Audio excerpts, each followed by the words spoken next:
In California, Mr. and Mrs. Livingston have a baby and learn he's been born with no immunity at all. This means even the weakest germ can kill him. He'll have to live in isolation, and everything he touches must be decontaminated first. To keep him safe, Jimmy is put inside a plastic bubble where he'll have to live the rest of his life. This health issue makes Mrs. Livingston overprotective of her son, and she doesn't even take him home until he turns 4. When other kids try to meet him, she bursts their balloon to scare them away. She says the world out there is filthy and that he'll never have to leave the house again. The Livingstons have prepared the place for him. Jimmy's room is a big bubble so he can walk freely inside. There's a decontamination hatch so he can receive food and toys, and there are 2 pairs of retractable arms so the parents can still be affectionate with their son. Mrs. Livingston takes good care of him and reads to him every night, but she also keeps him very sheltered. He's only allowed to read magazines and watch TV that have sanitized content approved by a religious mom. Mrs. Livingston also homeschools Jimmy with propaganda so he can be an extreme nationalist like her. Whenever the neighborhood kids come to the front lawn covered in bubble wrap to make fun of him, Mrs. Livingston scares them away with cold water. Jimmy is only fed his mom's homemade food, which barely tastes like anything because she disapproves of fat and sugar too. She also complains when Mr. Livingston gets Jimmy a bicycle, thinking it could kill him. By the time Jimmy turns 16, he's gifted an electric guitar instead of a car like the other teens. One day Jimmy is looking through the window and sees the new neighbors moving in. They have a daughter called Chloe and Jimmy instantly falls in love with her. Mrs. Livingston isn't happy about this and would indirectly insult Chloe by reading Jimmy stories about boys that die for touching naughty neighbors. Since then, Jimmy pretends to wash the window every day just to look at her. This helps him reach puberty and he starts to wake up with wood in his pants. The first time he gets scared and hits it with a bat, so his mom has to calm him down and teaches him to repeat the Pledge of Allegiance until it goes away. Meanwhile, Chloe hangs out with friends from school who mock Jimmy and repeat ridiculous rumors about his situation.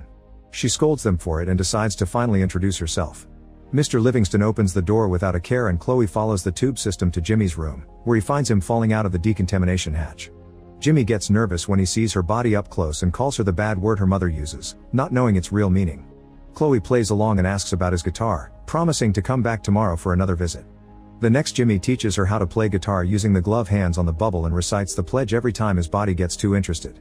Since then, Chloe starts visiting Jimmy often and they have lots of fun together. Mrs. Livingston doesn't approve but she can't find a good excuse to stop them. On Jimmy's birthday, Chloe gifts him a guinea pig inside its own bubble, and for Halloween she brings a bunch of kids and candy so Jimmy can know what the holiday is truly like. The night of Chloe's birthday, she sneaks into Jimmy's room while drunk. Saying she wants a birthday kiss, she tries to enter the bubble, but she passes out in the decontamination chamber. On Chloe's prom night, she shows Jimmy her wonderful dress and he takes pictures. However, he's devastated to see her leave with her boyfriend Mark, who damages the bubble with his cigarette. A few nights later, Jimmy looks through the window and discovers Mark and Chloe kissing, which breaks his heart. The next day, Mrs. Livingston reminds him that all women will leave him someday. Sometime later, Chloe comes to see Jimmy with big news. Mark has asked her to marry him and the ceremony will happen this weekend at Niagara Falls. Chloe wants to give Jimmy one last gift before leaving and puts it in the decontamination hatch, but Jimmy is hurt and ignores the box. Instead, he gives her the guinea pig back and tells her to leave. Chloe leaves in tears, prompting Jimmy to finally open the gift. To his shock, he finds a homemade snow globe with the words "I love you." Jimmy screams in excitement and finally decides to take control of his life. He designs and builds a smaller version of the bubble that would allow him to leave home, this way he can stop the wedding. While his parents are sleeping, Jimmy tries to sneak out but falls and rolls downstairs. The noise wakes Mr. Livingston up but he stays in bed, silently encouraging his son. Once outside, Jimmy is excited over everything: dog poop, the sun, and the fact he can run. Eventually he reaches the bus station and tries to buy a ticket, but he doesn't have enough money for it. While trying to think of a new plan, he crosses the road and is hit by a bus. Luckily his bubble saves him. The people in the bus immediately come to check on him and when they hear of his goal, they agree to take him to Niagara Falls and pick him up to get him in the bus. At home, Mrs. Livingston discovers that Jimmy is gone and screams in panic. She tries calling the police but they don't take her seriously, so she makes her husband make a fake kidnap note. However, he signs it with the Jews so it isn't taken seriously either. The couple decides to go looking for Jimmy themselves and they stop at the bus station, where the clerk tells them about the Niagara Falls plan. Back to the bus, Jimmy notices the group's uniforms, the lyrics of their songs, how they share the same name, and the things their strange book promotes. This makes him realize they're a cult, but calling them that gets the group angry and they kick him out of the bus. Now he's alone in the middle of the desert and he has to run away from random animals. Eventually he comes across a biker named Slim, who threatens him with his knife. Jimmy explains he can help him fix his bike. Slim is so grateful that when he hears about Jimmy's goal, he agrees to give him a ride. He also tells him he used to be in love with a woman named Wildife, who left him for another man. To this day, Slim wants to find that guy and kill him. Meanwhile, the cult finally reunites with their leader, who reveals the big prophecy painted on a rock: the chosen one will come with the holy word inside a living globe. The followers assume that's Jimmy, so they get back on the road to find him. That night, Jimmy and Slim make it to Las Vegas, and Jimmy is fascinated by all the attractions. He attends his first concert and the crowd tosses him around like a ball. While Slim teaches him how to gamble at the casino, he also tells him what being with a woman is like. When Jimmy sees that there's a scooter as a prize, he gambles until he wins it and leaves without Slim because he only has 2 days left. Soon the Livingstons and the cult make it to Las Vegas too. As soon as Slim sees the cult members, he remembers they left Jimmy in the desert and threatens to kill them. In return, the cult bus runs over his bike. A few hours later, the Livingstons reach the road and see Jimmy on the scooter. Mrs. Livingston forces her husband to turn the car and block the way, accidentally hitting the scooter in the process. Jimmy flies out and his bubble makes him bounce off for a while until he lands inside a train. He screams when he sees the people inside and learns that they're part of a freak show handled by Dr. Freak, who owns these people like slaves. Suddenly the train stops and Jimmy bounces out, finding Dr. Freak waiting. Jimmy laughs at his size and Dr. Freak starts furiously breaking a car's windows as a threat. However, when he hears that Jimmy is the bubble boy, he thinks he could be part of his show. When Jimmy says no, Freak jumps on the bubble and tells him that no woman would ever love a weirdo. An offended Jimmy pushes him off and the bouncing sends Freak flying, causing his small body to hit a huge truck. Then Jimmy gets ready to leave and the other freaks try to follow him, so he explains to them they're now free and they can do whatever they want, but he must finish his mission alone. Next, Jimmy takes a handcar to advance through the train tracks, but it's too slow, so he stops at a restaurant to ask for help.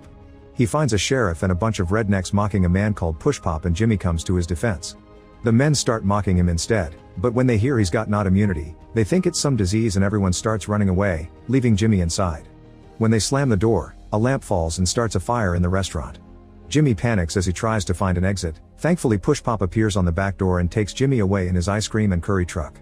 His driving is crazy and Jimmy almost falls, but at least they get away before the restaurant explodes. Meanwhile, the Livingstons reach the train and ask Freak about Jimmy. Mrs. Livingston treats Freak like a baby, offering to pay the information with candy. In the end, Mrs. Livingston calls Chloe and tells her to stay away from her son, insulting her without hesitation. While they're distracted, the other freaks steal the Livingstons' car. Since Freak wants his group back, he steals a truck and agrees to leave with the couple. Back to Jimmy, he shares his goal with Push Pop, who agrees to take him to Niagara Falls. Jimmy falls asleep during the trip and has a weird dream about Chloe being attacked by dinosaurs. He tries to save her, but the dinosaurs defeat him and Mark saves Chloe instead. Jimmy wakes up screaming and startles Push Pop, causing him to accidentally hit a cow in the middle of the road.